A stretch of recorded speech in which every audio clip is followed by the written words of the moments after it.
Бул мен, атым Султан. Бирок мен жөн гана мигрант эмесмин. Мен бул жака өз кыялым үчүн келгем. Бир эмес эки жумушта иштеп, ары бери чуркап жетишпей жаткан кезим. Чынында айтсам, апамды сагындым. Дос баламдын үйлөнүү тоюна да келе алган жокмун. Той топурларга, шернилерге кошумча да бергенге мүмкүнчүлүк болгон жок. Бирок мен өз убагымды жана каражатымды текке кетирбей, туура жака инвестиция кылдым. Максат Сити, бул менин тандоом, бул менин кыялым.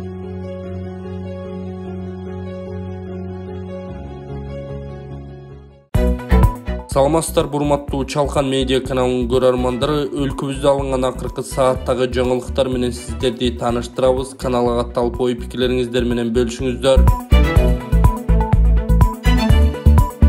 Садыр Жапаров иш сапары менен Москвага барат. Садыр Жапаров 2023 жылдын 24-25 майында Москва шаарында 2-чи Евразиялык экономикалык форумдун ишине жана Жогорку Евразиялык экономикалык кеңештин отурумуна катышат. Бул туурасында президенттин администрациясынын тышкы саясат бөлүмүнүн башчысы Муратбек Азымбакиев билдирди. Президент 24 майда Евразиялык экономикалык биримдиктин башка мүчө мамлекеттеринин башчылары менен бирге көп полярдуу дүйнөдөгү Евразиялык интеграция Евразиялык экономикалык форумунун пленардык жыйынына да катышат. Ошондой эле 25 майда Евразиялык экономикалык биримдикке мүчө мамлекеттердин башчылары Евразиялык мейкиндиктеги бир катар актуалдуу маселелерди талкуулашат. Биримдиктин мындан аркы өнүгүүсү боюнча пикир алмашышат. ЭЭПке мүчө мамлекеттердин ортосундагы кызматташтыкты бекемдөөгө, ошондой эле биримдиктин ишмердүүлүгүн жөнгө салууга багытталган бир катар документтерге кол коюу пландалган деп билдирди Азымбакиев. Эске салсак, Садыр Жапаров 9 майда Россиянын Кызыл Аянтында жеңиш күнүн майрамдоого катышкан. Урматтуу момун мусулман бир туугандар. Жалал-Абад облусунун Ноокен районунун Рахманжан айылынын тургуну 1970 жылы туулган Айнагүл Юсупова бир тууганыбыз боордун циррозу менен ооруп, чет өлкөдөн боорун алмаштырууга муктаж болууда. Боорукер кыргыз элине кайрылып, операция кылууга жардам сурайт. Колунда бар, мүмкүнчүлүгү бар адамдарды Аллах ыраазычылыгы үчүн экрандагы банктык реквизиттерге кимдин колунан канча каражат келсе, которууңуздарды суранабыз. Биздин N-банк номерибиз 996 550 58 15 58. Виза картанын номеру 41 77 49 01 70 69 52 27.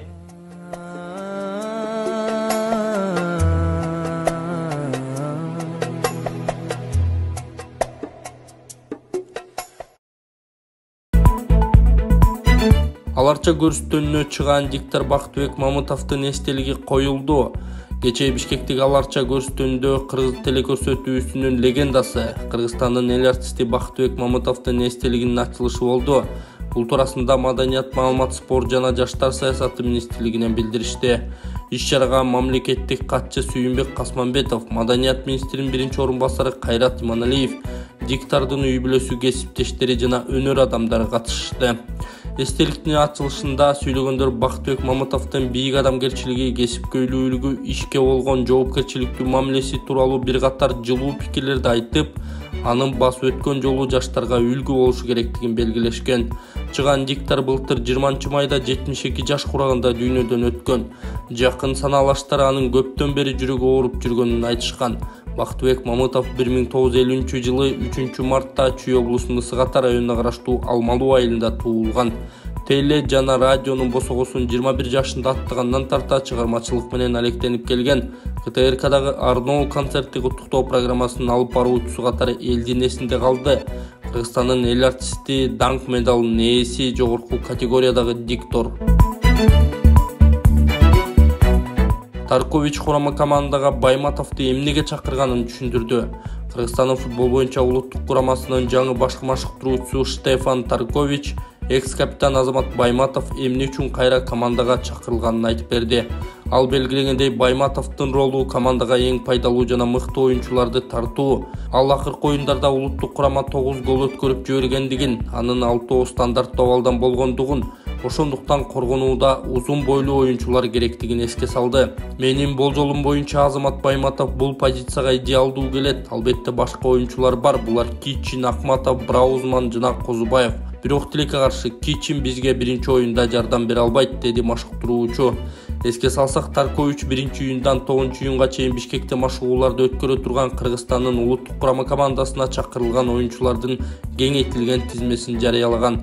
Команда 10-июндан 16-июнга чейин команда Kafa National Cup 2023 турнирине катышат. Бул улуттук кураманын башкы машыктыруучусу алмашкандан кийинки алгачкы оюну.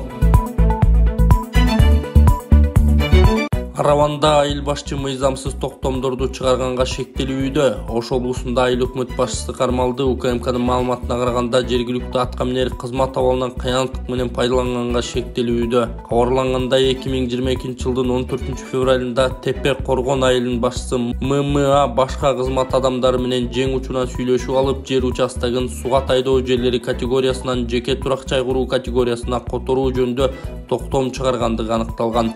Ал үчүн кадастр мамлекеттик мекемеси тарабынан жеке менчик укугуна мамлекеттик актылар берилген. Жүргүзүлгөн экспертизанын жыйынтыгында жеке менчикке берилген жер тилкелеринин баасы 7,7 миллион сомду түзгөн. Бул факты боюнча 337-биринин 3-бөлүгү боюнча кылмыш иши козголгон.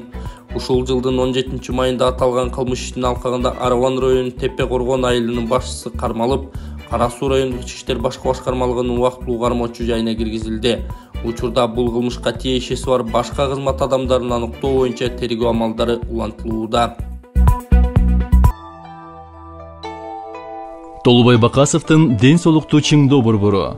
Кытай элдик ыкмасы менен гайморит, грыжа, артрит, остеохондроз, куян, тиземун, простатит ооруларын дарылоо жана айрыкча улгайган адамдардын кан айлануу системасын жакшыртуу.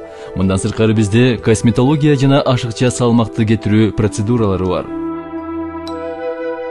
Гайморитти дарылоо ыкмасы. Мурун көңдөйүндөгү ириңдерди жибитүү үчүн от жагуу. Андан соң табигый таза чөптөн жасалган порошок менен ириңди сыртка алып чыгаруу. Грыжа, остеохондроз, тизе муун жана суук деген ооруларды дарылоо ыкмасы. Ооруган жерге гандин, же жөнөкөй тил менен айтканда, дары чөптөргө сугарылган таякчалар менен массаж жасоо. Андан кийин от жагуу.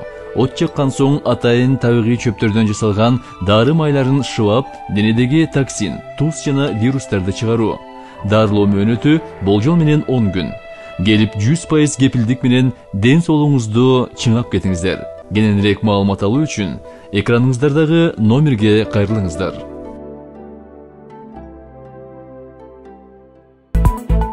Бишкек апрелчилер тактан кулатылган президенттердин келишине каршы чыгышты. 2010 жылдагы апрель революциясынын катышуучулары жана алардын жакындары Бишкектеги Ала Тоо аянтына чогулушту. 30 чукуладан бозгон президенттердин акталышына жана өлкөгө кайтуусуна жол берилбеши керектигинен белгилешти. Аксы жана апрель окуяларынын каармандарына арналган эстеликтин алдына чогулгандар бийликтен өлкөнү бүлүндүргөн тактан кулатылган президент Аскар Акаев менен Курманбек Бакиевди мыйзам чегинде жоопко тартууну талап кылышты. Бакиев келсе орду түрмөдө камалсын, ичип жеп Кыргызстанды бүлүндүрүп, сатчу жерди сатып зыян келтирген президенттерди колдоого кыргыз эли жол бербеши керек. Бакиевке окшогон камкорлордун келүүсүнө жол бербейбиз, деди Айкөл Ала Тоо коомдук бирикмесинин төрагасы Жылдызбек Исаков. Ошондой эле чогулгандар Бакиев менен маек курган элдик курултайдын аксакалдар кеңешинин төрагасы Кадырали Кошалиевке нааразы болуп, анын маек алууга акысы да укугу да жок болчу деп белгилешти. Кошалиевдин Курманбек Бакиев менен курган маеги 16 майда жарыяланган. Анда бозгон президент адвокат жалдап, видео байланыш аркылуу өз иши боюнча сотко катышкысы келээрин билдирген. Алага карата козголгон кылмыш иштерин иликтөөдө ката кетирилген деп айткан. Ал эми биринчи бозгон президент Аскар Акаев жубайы Майрам Акаева менен 18 майда Кыргызстанга келишкен. Анын жогорку окуу жайларда лекция окуй турган айтылып, бул коомдун нааразычылыгын жараткан. Кийин окуу жайлардан аларда Акаевдин лекциясы пландалбаганын белгилешкен. Апрель революциясынын катышуучулары Бакиевдер келбесин деген чакырык менен буга чейин да акция өткөрүшкөн. Алар Эмгек министрлиги демилгелеген элдик апрель революция күнүн жоюу сунушуна каршы да болушкан. Казакстан кыргыз студенттери үчүн 50 квота бөлдү. Билим берүү жана илим министрлиги 2023-2024 окуу жылына карата Казакстандын жогорку окуу жайларында билим алууну каалаган кыргызстандыктарга конкурстук тандоону жарыялаганын Билим берүү министрлиги билдирди. Маалыматка караганда Казакстан бакалавриат, магистратура жана резидентура программалары боюнча окуу үчүн 50 орун бөлгөн. Конкурстук тандоого катышуу үчүн талапкерлер 3W Student Checkit Edu Checkit Gov Checkit KG онлайн системасында 2023-2024 окуу жылына Казакстан Республикасынын Жождоруна кабыл алуу бөлүмүнө катталып, керектүү документтерди ушул жылдын 22-июна саат 23:59 чейин жүктөшү керек. Документтердин толук эмес тапшырылгандар автоматтык түрдө четке кагылат.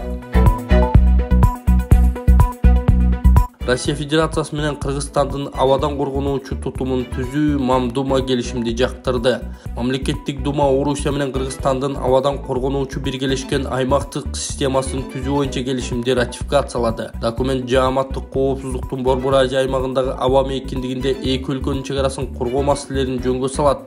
Ошондой эле кызматтык милдеттерди биргелешип аткаруу, абадан коргонуу күчтөрүнүн колдонуунун тартибин бекитет. Абадан коргонуучу биргелешкен аймактык системасынын бирдиктүү аракеттеринин координациясын Россиянын аба космостук күчтөрүнүн башкы командачысы жүргүзөт.